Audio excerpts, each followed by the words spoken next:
My name is Emery Leonard. I'm a principal at TVS. My role on the Javits Center project was as principal in charge. Javits was a design-build project, and it started with a rather long pursuit process where we had to engage the client directly in a number of meetings, and that was not done just by the principal in charge, but by an entire team at TVS. We sat with the owner and tried to understand their project as they developed it to date, and better and more deeply understood the parameters of what they were after. We took that back to the team and came up with really multiple iterations of what the project could be that we worked as a group to kind of cull it down, edit it down to the right answer. And to me, it's a lot like being a member of a band as opposed to being a solo artist. You need to be good as a solo artist, but you also need to learn to work together. Yeah, so this was a part of Midtown Manhattan that really needed a lot of change and was experiencing a lot of change, starting with the High Line. And the Javits Center was originally renovated in anticipation of growth in the neighborhood in about 2012, but they always knew they needed to expand and get a little bit larger, provide some additional offerings. At the same time, the Hudson Yards development was being considered, and there was some property that Javits owned that ended up being within the Hudson Yards development. That was also coupled with an extension of the 7 line, and all of these things kind of came together, as well as even a renovation and expansion of the train station at Penn Station at Madison Square Garden. All of that sort of reinforced a renewal of that part of Midtown Manhattan into something that's really fantastic. And what was great about Javits is that it's a key piece of that.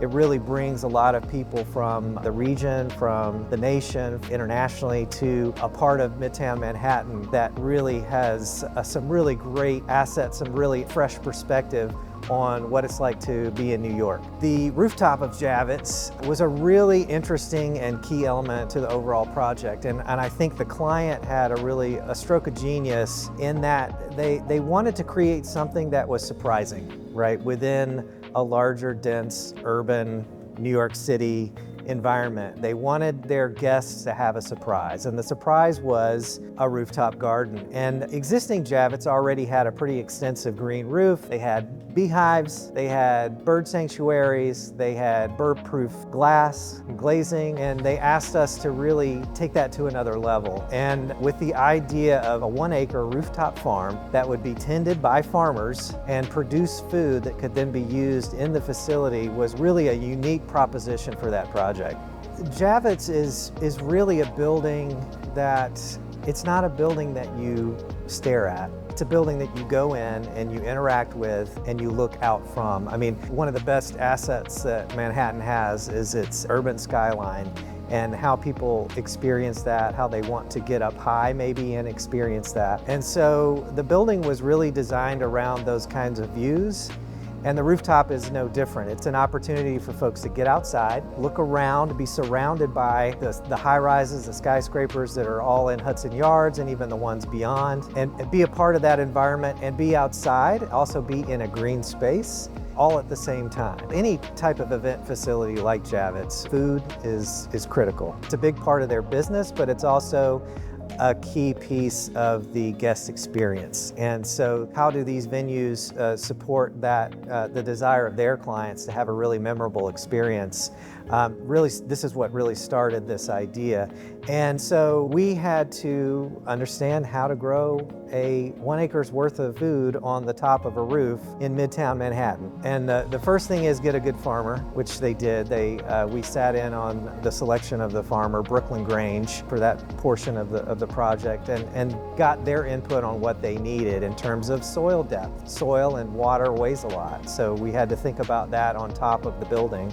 We also had to think about how do we get water there, and so it is a big building, it is a landscraper, it has a lot of roof. There's a lot of opportunity to collect the rainwater from that roof, to store it, to clean it, and then reuse it to irrigate a farm year-round. And so there are a lot of technical details to make that work as well. We also had to understand the process of farming. First, you have to nurture it in a greenhouse, then plant it in a larger area, then harvest it, clean it, and then provide it to the chef in the kitchen. And so there's a whole process and a pathway that was thought through how that worked. and the proximity of that, so that a guest could be in the rooftop pavilion, which is about a 15,000 square foot event venue of its own, right there in the middle of the farm. They could witness that process. People talk about farm to table. It's become a little bit trite of a phrase, but it's really true in this sense. Javits produces 40,000 pounds of food with their new rooftop garden, which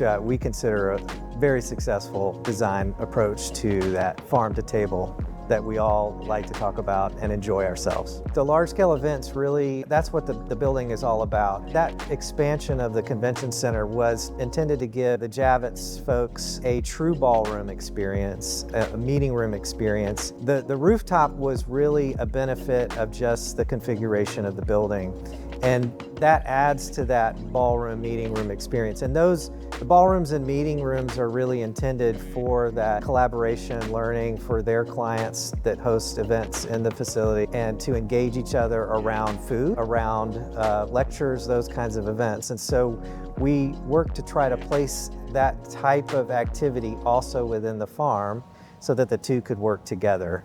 And the idea of being in the middle of that in this 15,000 square foot venue, which we called it a folly. It was really kind of a park folly that could open up and be transparent both to the inside, outside, but also able to just walk through large openings to engage both the inside and the outside, use both at the same time for a variety of venues, was really something we couldn't turn our backs on.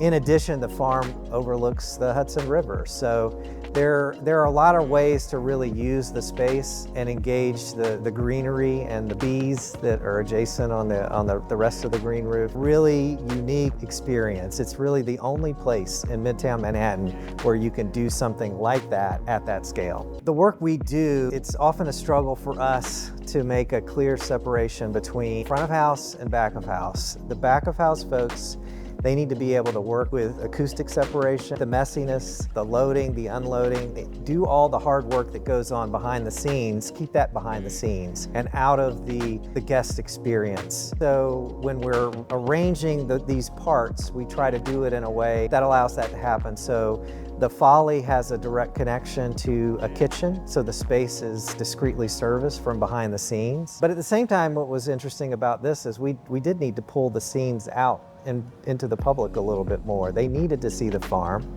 they needed to see the greenhouse, and these things can be messy. I mean, it's not a clean business growing food, but that was part of the experience and wanted to be transparent. So the obvious thing is that the folly in the building itself is very transparent to that. There's a trend in convention center design, which is outdoor space. An outdoor space for a variety of flexible events. So what we did was we did an indoor and outdoor space. So the 15,000 square foot folly can open up with a large door to the west overlooking the Hudson River to an outdoor plaza. Both of these are sort of sized to, equally sized, so that the same group can occupy inside and outside.